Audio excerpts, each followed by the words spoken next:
Okay, so meron tayo ditong Honda Click version 3. So ang issue nito pag ino-on, so yan, so walang nalabas doon sa kanyang panel. Yan.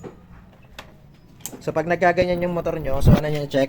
So syempre yung mga fuse baka may putol o kaya itong isang relay na to. Yan. So kas kagaya ng previous video natin, so ito lang yung naging sira niya. Pero dito sa Honda Click version 3 na to, so tinry na natin siyang palitan. So ito yung luma niya. So tinry natin siyang palitan ng bago pero wala pa rin siyang power. So pag nagkaganon yung motor nyo, so una nyo i-check. Kasi ito binaklas na natin yung una niya kasi na-troubleshoot na natin. Pero para less ano kayo, bago nyo siya baklasin, so ito muna i-check nyo yung mga fuse niya tsaka ito. Tsaka itong ilalim ng fuse box niya. Pag minsan kasi may napapatid dyan na mga wire. So may naka-encounter na kasi tayo.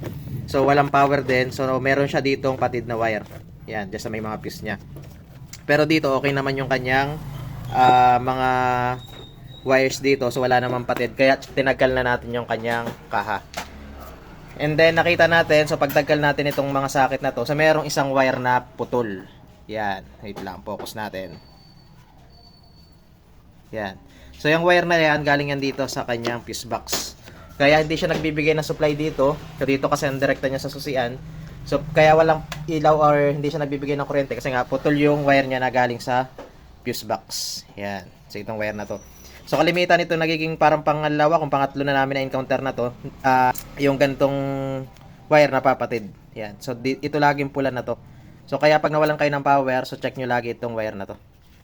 So dito yan sa socket na to. Yan, ito. So yung 6 pin na socket. So bumibitaw siya dun. Yan. So nagkakaroon siya ng corrosion. Yan. So mapapansin nyo meron na siyang mga kulay green. Ayaw lang mag-focus ng ating camera. Yan. So kulay green na yung dulo niya. So kaya na siya napatid na. Nagkaroon na ng mga corrosion. And then yung mga socket niya, mapapansin nyo ang itim na rin. Napuno na ng mga dumi. So yan pwede rin yung maging cause kung bakit madaling rumupok yung mga wires niya. Malamang galing yan dito sa fender niya. Pag ikot ng gulong maulan, laging dito kasi ang talsik niyan. Kaya mapapansin nyo yung mga socket puno na ng dumi. Yan. So ngayon, dudugsong natin ito and then try natin ulit siyang start kung mabubuhay na tsaka magkakaroon na siya ng kuryente dito sa panel niya. So, okay, so update. So ito yung wire kanina napatid. Yan, kulay red na yan. So ginamper na lang natin siya papunta dito. So ito yung kadugsong yan, kulay red wire din. Yan. Dito sa 6 pin socket kasi magkakaiba naman ng number yan, ng bilang. Yan. So ngayon try natin siyang i-on. Yo. So meron na ulit siyang power. And then try natin start. Yo.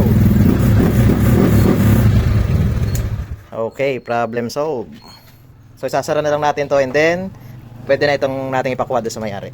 So kahapon pa kasi ito dinala dito kaya lang din natin nagawa at may mga nakapila tayo. So ngayon lang natin siya na-check. So okay na to and then balik na lang natin sa may-ari.